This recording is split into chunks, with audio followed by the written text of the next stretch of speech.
1811 Eastlake has 75 studio apartments for people who are formerly chronically homeless, but also people who are cycling through our local emergency service systems more than anybody else, while also living with a alcohol use disorder. The services on site are really designed to do whatever it takes to help people stay housed. The people we serve here often have a lot of barriers to both accessing housing and then potentially some really significant challenges to stay housed. We take a very person-centered, not judgmental approach, and so that looks highly different person to person, but that does increase the level of engagement and trust, which allows us to help people and meet them wherever they might be in talking about their alcohol use, and that's proven to be super effective.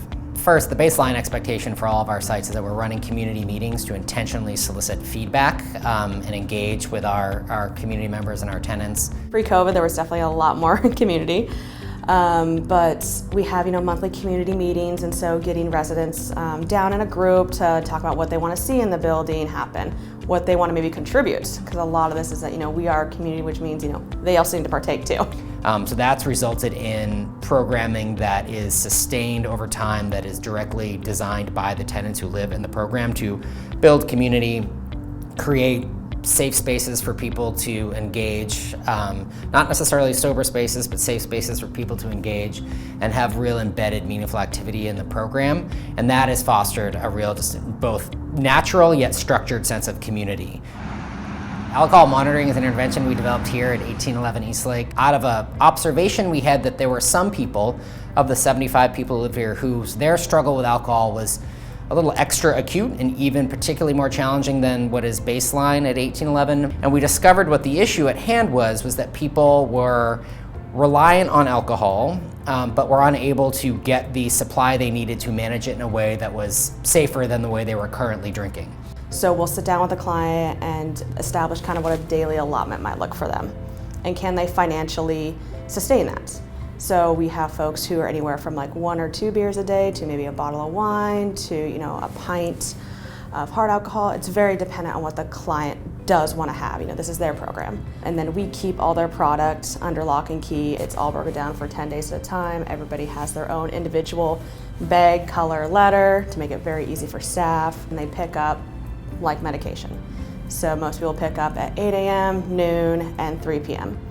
And so they'll get their daily allotment broken down in between those 3 times to kind of sustain them all day to prevent withdrawal, but not over-intoxication. Essentially overnight, the trips to the emergency room and kind of the chaos of the day-to-day experience of finding a safe supply of alcohol went away.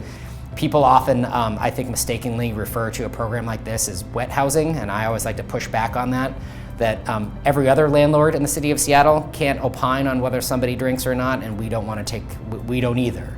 That said, we're working with people who've got some pretty profound substance use challenges. And so this program is to really keep the client in mind so that we are trying to increase longevity of life and quality of life without, having too much control or anything like that. This is very much about what their wants are. So affording people the space to make their own decisions, the way you and I are able to make our own decisions with a sense of privacy and autonomy, is the key to our work.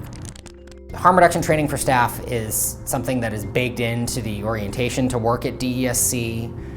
We consider every staff member at DSC to be a harm reduction practitioner, whether it's what they do day in, day out or not. And so understanding the principles of harm reduction is something that we orient people to from day one. I guess for me it was just super exciting to learn about harm reduction with this population of people and seeing how it works for them and how they have better health outcomes and just a better quality of life. There's been so many successes. Last year we got, like 4 or 5 people stabilized enough to where they're now living in, studio apartments throughout the city. They don't need us 24/7, which is, great. What I feel is when we have a success with the clients, when we worked ourselves out of a job. When we're not needed anymore, that means that we, did what we had to. I'm always reminded, I've been doing this for a long time, that it's really heartening to know that over time this really works. I've been privileged to have done this for 19 years, and there are people that I know today that I knew a decade ago. And while they are still obviously living with momentous challenges in their life, they are light years better than they were a decade ago. And that is just hard to capture. It's hard to tell that story with data. It's hard to tell that story when doing public fundraising, but it is so absolutely true. And that is really reinvigorating. So the data supports it, but also anecdotally, just knowing people, this work works particularly over time.